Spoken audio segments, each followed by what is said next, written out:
नमस्कार। आज हम एक ऐसे सवाल को समझने जा रहे हैं जो हम सबसे जुड़ा हुआ है कि आखिर जीवन की शुरुआत होती कैसे है। ये एक ऐसी कहानी है जो असल में हम सभी को एक दूसरे से जोड़ती है। तो सवाल ये है कि एक नया जीवन असल में बनता कैसे है। इस पूरी बातचीत में हम उस कमाल की बायोलॉजिकल जर्नी को स्टेप बाय स्टेप समझेंगे जो इस सवाल का जवाब देती है। तो चलिए इस अद्भुत सफर पर निकलते हैं।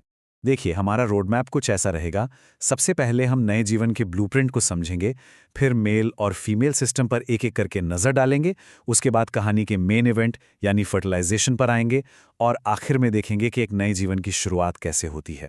ठीक है, तो शुरू करते हैं। हमारा पहला पड़ाव है मानव प्रजनन की एकदम बेसिक बातों को समझना। मतलब ये पूरा सिस्टम काम कैसे करता है। देखिए, कुछ जीव अकेले ही प्रजनन कर सकते हैं, पर इंसानों में संतान पैदा करने के लिए दो अलग-अलग पेरेंट्स की जरूरत होती है, एक पुरुष और एक महिला। इसी को लैंगिक प्रजनन कहते हैं। मतलब हम एक लिंगी हैं, हर इंसान या तो मेल है या फीमेल।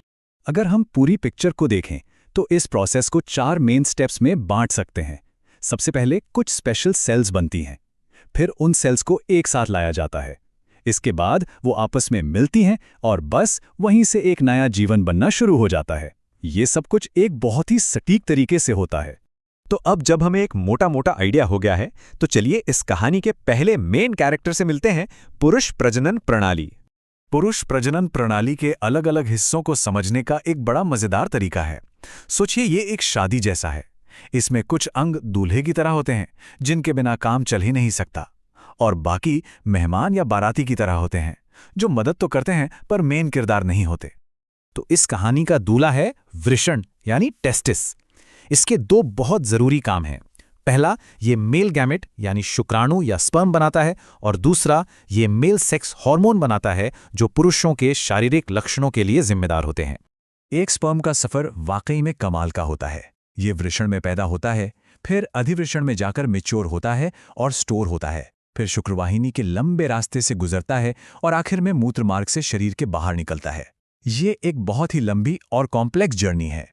ठीक है, अब कहानी के दूसरे और उतने ही जरूरी हिस्से पर चलते हैं। चलिए महिला प्रजनन प्रणाली से मिलते हैं, जो अंडे का घर है।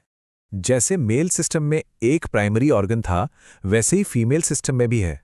यहाँ ये है अंडाशय या ओवरी। ये दूसरा मेन प्लेयर है जो फीमेल गैमेट यानी अंडाणु या एग बनाता है और साथ ही फीमेल सेक्स हार्मोन्स के लिए भी जिम्मेदार है।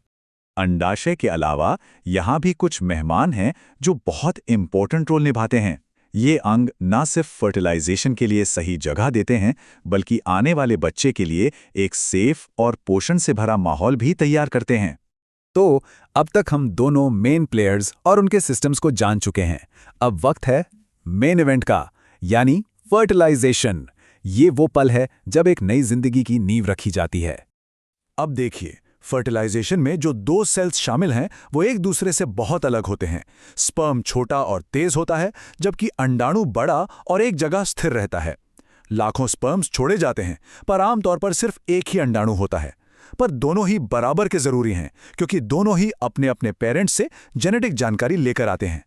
तो ये जादुई पल होता कैसे है? सबसे पहले लाखों स्पर्म्स फैलोपियन ट्यूब में अंडे से मिलने के लिए एक रेस लगाते हैं। फिर सिर्फ एक स्पर्म अंडे की बाहरी परत को भेद पाता है। इसके बाद दोनों सेल्स की जेनेटिक जानकारी आपस में मिल जाती है और बस एक नई सिंगल सेल बन जाती है, जिसे युग्मनज या जाइगोट कहते हैं।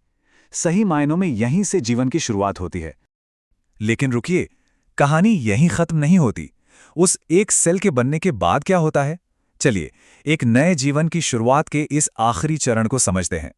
सफर अभी भी बाकी है। वो जो नई सेल बनी है, जाइगोट, उसे बढ़ने के लिए एक सेफ घर चाहिए। इसलिए वो फैलोपियन ट्यूब से गर्भाशय तक की यात्रा करती है और वहां जाकर गर्भाशय की दीवार से जुड़ जाती है। ये एक बहुत ही जरूरी कदम है। और एक बार गर्भाशय के दीवार से जुड़ जाने के बाद डेवलपमेंट का एक ऐसा दौर शुरू होता है जो लगभग 9 महीने तक चलता है। ये एक कमाल के ट्रांसफॉर्मेशन का वक्त होता है। ये गर्भकाल का समय है। इस दौरान वो एक अकेली सेल लगातार डिवाइड होती रहती हैं और आखिर में एक पूरी तरह से बने हुए बच्चे में बदल जाती है, जो जन्म लेने के लिए तैयार होता है। ये इंसान की जिंदगी में होने वाला सबसे कॉम्प्लेक्स और तेज डेवलपमेंट है।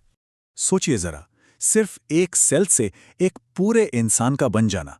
वाकई ये एक ऐसी बायोलॉजिकल प्रोसेस है जो हमें अपनी बनावट और खूबसूरती से हैरान कर देती है। ये जीवन की कहानी है जो हम सभी के अंदर लिखी हुई है।